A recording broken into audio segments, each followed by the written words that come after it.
नमस्कार, आप देख रहे हैं चैंपियन बिहार न्यूज। मैं राजा कुमार शाह इस वक्त ढाका प्रखंड अंतर्गत पचपकड़ी रुपौलिया में मौजूद हूँ। बता दें कि बिहार में जिस तरह सरकार की परिवर्तन हो रहा है, इसी मुद्दे पे हम बातचीत करेंगे।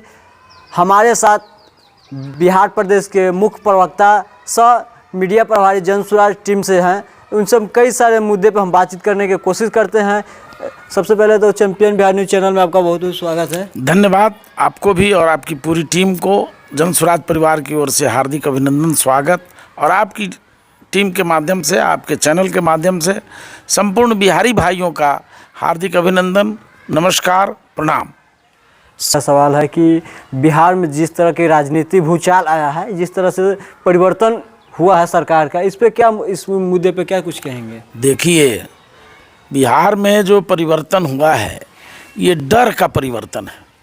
माननीय प्रशांत किशोर जी पिछले 2 अक्टूबर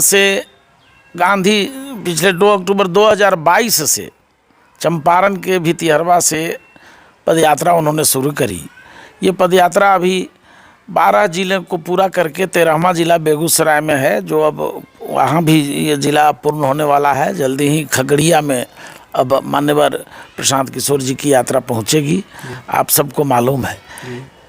इस यात्रा में जिस तरह से समाज के सभी वर्गों की लामबंदी जनसुराज के पक्ष में हो रही है और बिहारी एक सूत्र में व्यवस्था परिवर्तन, सत्ता परिवर्तन के लिए आतुर दिख रहे हैं, ये सरकारों की चिंता का कारण बना है। एक ये बड़ी चिंता है बन रही थी बिहार के राजनीति में, बन रही है। दूसरी चिंता कि पिछले 20 जनवरी को माननीय प्रशांत किशोर जी ने जो पटना के बापू सभागार में आयोजित जननायक कर्पूरी ठाकुर जन्म शताब्दी समारोह सह अति पिछड़ा सम्मेलन में जो उन्होंने उद्घोषणा करी कि अति पिछड़ों को उनकी आबादी के अनुरूप अगले विधानसभा चुनाव में 75 सीटों पर लड़ाया जाएगा। फिर 500 अति पिछड़ों के नौजवान बच्चों को अपने खर्चे पर जनसुराज कॉम्पिटिटिव एग्जामिनेशन में पढ़ाएगी, एग्जामिनेशन की तैयारी कराएगी। ये घोषणा माननीय प्रशांत किशोर जी जो हमारे संस्थापक हैं और जनसुराज पदयात्रा के प्रणेता हैं, उन्होंने उद्घोषणा करी। उनकी इस सिंह गर्जना ने बिहार की राजनीति में परिवर्तन लाना प्रारंभ कर दिया। और पहला परिवर्तन हुआ कि माननीय नरेंद्र मोदी जी ने जननायक कर्पूरी ठाकुर जी को 36 बरस बाद ही सही 23 जनवरी 2024 को उन्होंने पद्म भारत रत्न की उपाधि से सम्मानित करने की घोषणा कर दी। ये प्रशांत को भी आप इस कड़ी में देख सकते हैं। दूसरी बात कि नीतीश कुमार जी पलटू राम हैं, ये तो सब सर्वविदित है, सब कोई जान रहे हैं। ये बार बार पलटते रहे हैं और 9वीं बार मुख्यमंत्री बनाने का रिकॉर्ड सब कोई जान रहा है। दुर्भाग्य तो बिहार के लिए तब हो गया जब नरेंद्र मोदी जी और अमित शाह जी बार बार घोषणा करते रहे कि जनता दल यू और नीतीश कुमार के दरवाजे हमारे लिए बंद हैं। तो अचानक एक तरह से पूरी तरह से उसको हृदयंगम कर लिया, आत्मसात कर लिया। तो ये पलटू राम को बार बार लेना और इनका बार बार कभी राजद में जाना, कभी इधर आना, फिर राजद ने भी इनको लिया, ये जानते हुए जो ये भाजपा के साथ रहे हैं, ये पलटू हैं, ये बदल जाते हैं, तो भी राजद इसके पहले भी लिया था। अब फिर जब बदल गया था, धोखा दिया था, तो फिर राजद वाला कह लिया। तो डंके की चोट पर यह घोषणा की है कि अगले विधानसभा चुनाव में जनता, भारतीय जनता पार्टी को, जनता दल यू को, राजद को, इन सब दल बदलुओं को, कांग्रेस को, सबको खदेड़ भगाएगी और जनसुराज आदरणीय प्रशांत किशोर के नेतृत्व में बिहार में एक ताकतवर, विश्वसनीय, विकासशील, शिक्षा के स्रोतों को उत्पादित करने वाला, नौकरी की तमाम सुविधाएं, नौकरियों की स्थिति पैदा करने वाली सरकार बनेगी। और आदरणीय प्रशांत किशोर जी की यह स्पष्ट घोषणा है, आप सबको मालूम भी है पहले से, कि जब हमारी सरकार अगर बनी तो बिहार के जितने 2.5 करोड़ से अधिक लोग देश के दूसरे प्रांतों में नौकरी कर रहे हैं, रोजी रोटी के लिए भटक रहे हैं, रोजगार की तलाश रहे हैं, उन तमाम बिहारियों को 1 वर्ष के भीतर बिहार में वापस लाएंगे, यहीं पर रोजगार देंगे। और इसके बाद उनका यह भी सपना है कि एक दिन ऐसा भी आए जब पंजाब, हरियाणा, गुजरात, राजस्थान, महाराष्ट्र, कलकत्ता और दिल्ली जैसे प्रदेशों के लोग बिहार में नौकरी मांगने आए। ये स्थिति बनाने का संकल्प लेकर माननीय प्रशांत किशोर जी की पदयात्रा चल रही है।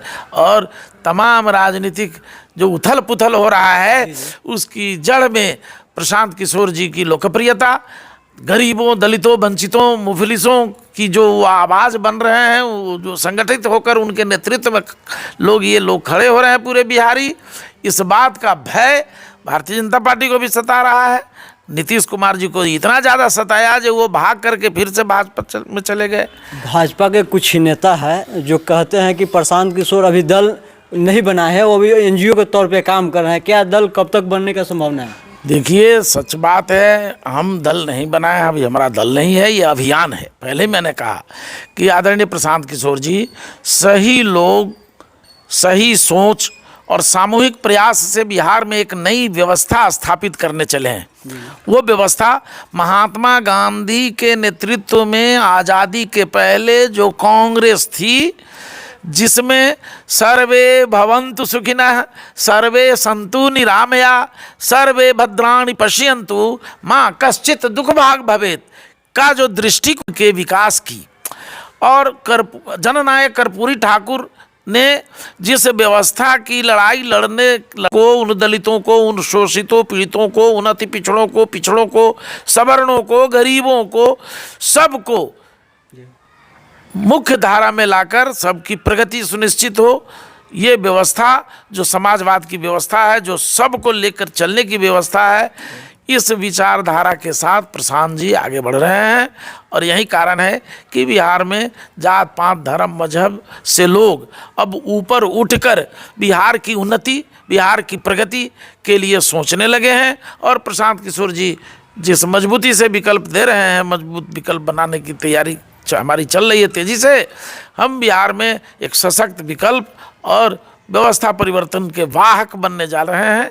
ये बात। एक और मेरी सवाल है, जैसे कि बिहार में आप जानते हैं भली भांति कि बिहार में राजद और भाजपा और जदयू को जो दल है वो पूरी तरह से मजबूत है। इस बीच में आपका किस तरह से यहाँ का लोगों के प्रति रुझान होगा जो कि तीनों पार्टी छोड़कर आपके पार्टी में शामिल होंगे और आपको वोट करेंगे? मैंने कहा ना पहले ही कि नाथूराम गोडसे जी की विचारधारा जिस तरह से देश में तेजी से फैल रही है, अगर इसे रोकना है तो समाज के हिंदुओं को, मुसलमानों को, भारतवासियों को, बिहारियों को एक पांव पर खड़ा होना होगा।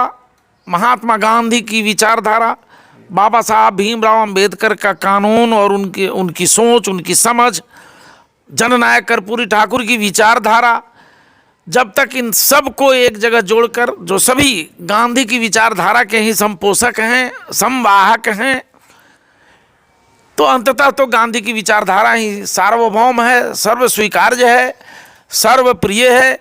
और सत्य अहिंसा के रास्ते पर चलकर समाज में सबको एक साथ लेकर चलने की का भाव, यही जनसुराज की समझ है, सोच है। इसलिए बिहार में परिवर्तन निश्चित है और बिहार में इन तीनों राजनीतिक दलों का सुपड़ा साफ जनता करेगी। देख लीजिए, बार बार बिहार के जनता के साथ ये लोग धोखा दे रहे हैं। वोट लेते हैं जब एनडीए से तो चले जाते हैं लालू जी के पास, फिर लालू जी भी का साथ छोड़ते हैं, फिर भाजपा में जाते हैं।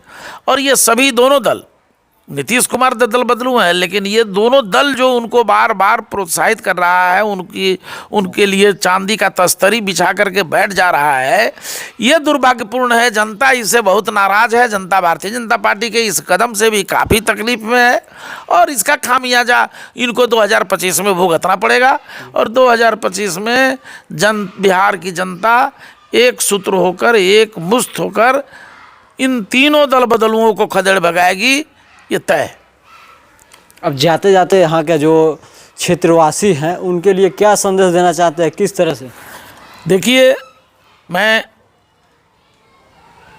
अपने चंपारण वासियों से, खास करके अपने ज़िले और अपने इस प्रखंड क्षेत्र के सभी नागरिकों से, सबसे और सभी बिहारी भाइयों से मैं अपील करता हूं कि आप बिहार में हैं, बिहार से बाहर भी आप जहां कहीं भी हैं, जिस प्रदेश में हैं, जिस राज्य में हैं, जहां कहीं भी आप नौकरी कर रहे हैं, रोजी रोटी की तलाश कर रहे हैं, माननीय प्रशांत किशोर जी को सुनिए, उनके वीडियो को देखिए, उनकी विचारधारा को समझिए और बिहार को बदलने के इस अभियान में अपना कंधा लगाइए।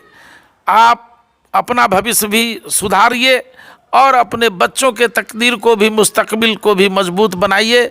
बच्चों के भविष्य के बेहतरी के लिए, अच्छी शिक्षा व्यवस्था के लिए, युवाओं को रोजगार देने के लिए, खेती किसानी को मुनाफेदार बनाने के लिए आदरणीय प्रशांत किशोर जी की पदयात्रा चल रही है। और इतना कष्ट झेल कर, अपना सब सुख गंवा कर, अपनी सारी सुविधाओं का परित्याग कर, वो गांधी का उत्तराधिकारी, महात्मा गांधी का दूसरा वेश धारण कर समाज में द्वितीय गांधी के रूप में अपने को प्रतिष्ठापित कर रहे हैं और समाज भी उन्हें उसी रूप में स्वीकार कर रहा है। ये सब कोई अपना आशीर्वाद, अपना स्नेह और अपना समर्थन आदरणीय प्रशांत किशोर जी को उपलब्ध कराइए, ताकि आपको फिर से बिहार में लाया जा सके। अपने बाल बच्चों, परिजनों के बीच आप रहकर संयुक्त परिवार की जो अवधारणा हमारी है, जो हमारी संस्कृति का एक हिस्सा है, उसको बिहार में पुनर्जीवित किया जाए। इन सरकारों ने 32 वर्षों से, लालू यादव की सरकार, नीतीश कुमार और भारतीय जनता पार्टी गठबंधन की सरकार, 10 वर्षों से माननीय मोदी जी की सरकार, इन सरकारों ने, किसी ने बिहार में कल कारखाने नहीं खोले, किसी ने बिहार में विकास की नई लकीर नहीं खींची, किसी ने लोगों को रोजगार मुहैया कराने का मौका नहीं दिया। बड़े पैमाने में बेरोजगारी है। बिहार भारत का सबसे गरीब राज्य है, बिहार भारत का सबसे अशिक्षित राज्य है, बिहार भारत का सबसे पिछड़ा, सबसे अविकसित राज्य है और बिहार में केवल मजदूर बनाने की फैक्ट्री है। यहाँ हर घर में मजदूर बन रहे हैं, यहाँ दूसरी कोई फैक्ट्रियाँ इन सरकारों ने नहीं खोली। इसलिए कब तक बिहारियों को शोषित करते रहेंगे ये राजनीतिक दल और ये नेता? कब तक हमारी भावनाओं से खिलवाड़ करते रहेंगे? कब तक हमसे समर्थन लेकर दूसरों को समर्थन बेचते रहेंगे? कब तक ये दल बदलुओं की स्थितियां बिहार को की तकदीर और तस्वीर को बर्बाद करती रहेंगी? इसलिए मैं सभी बिहारियों से आह्वान करना चाहता हूं, आदरणीय प्रशांत किशोर जी की ओर से, संपूर्ण जनसुराज परिवार की ओर से सभी बिहारियों से अपील करना चाहता हूं, आइए और अपने बिहार को मजबूत करिए, एक नई व्यवस्था कायम करिए और जनसुराज के नेतृत्व में बिहार की तकदीर और तस्वीर बदलिए, अपने बच्चों की तकदीर और तस्वीर बदलिए। यही मेरी अपील होगी, यही सबसे मेरा आह्वान होगा, यही सबसे मेरा विनम्र निवेदन होगा। धन्यवाद। बहुत बहुत धन्यवाद।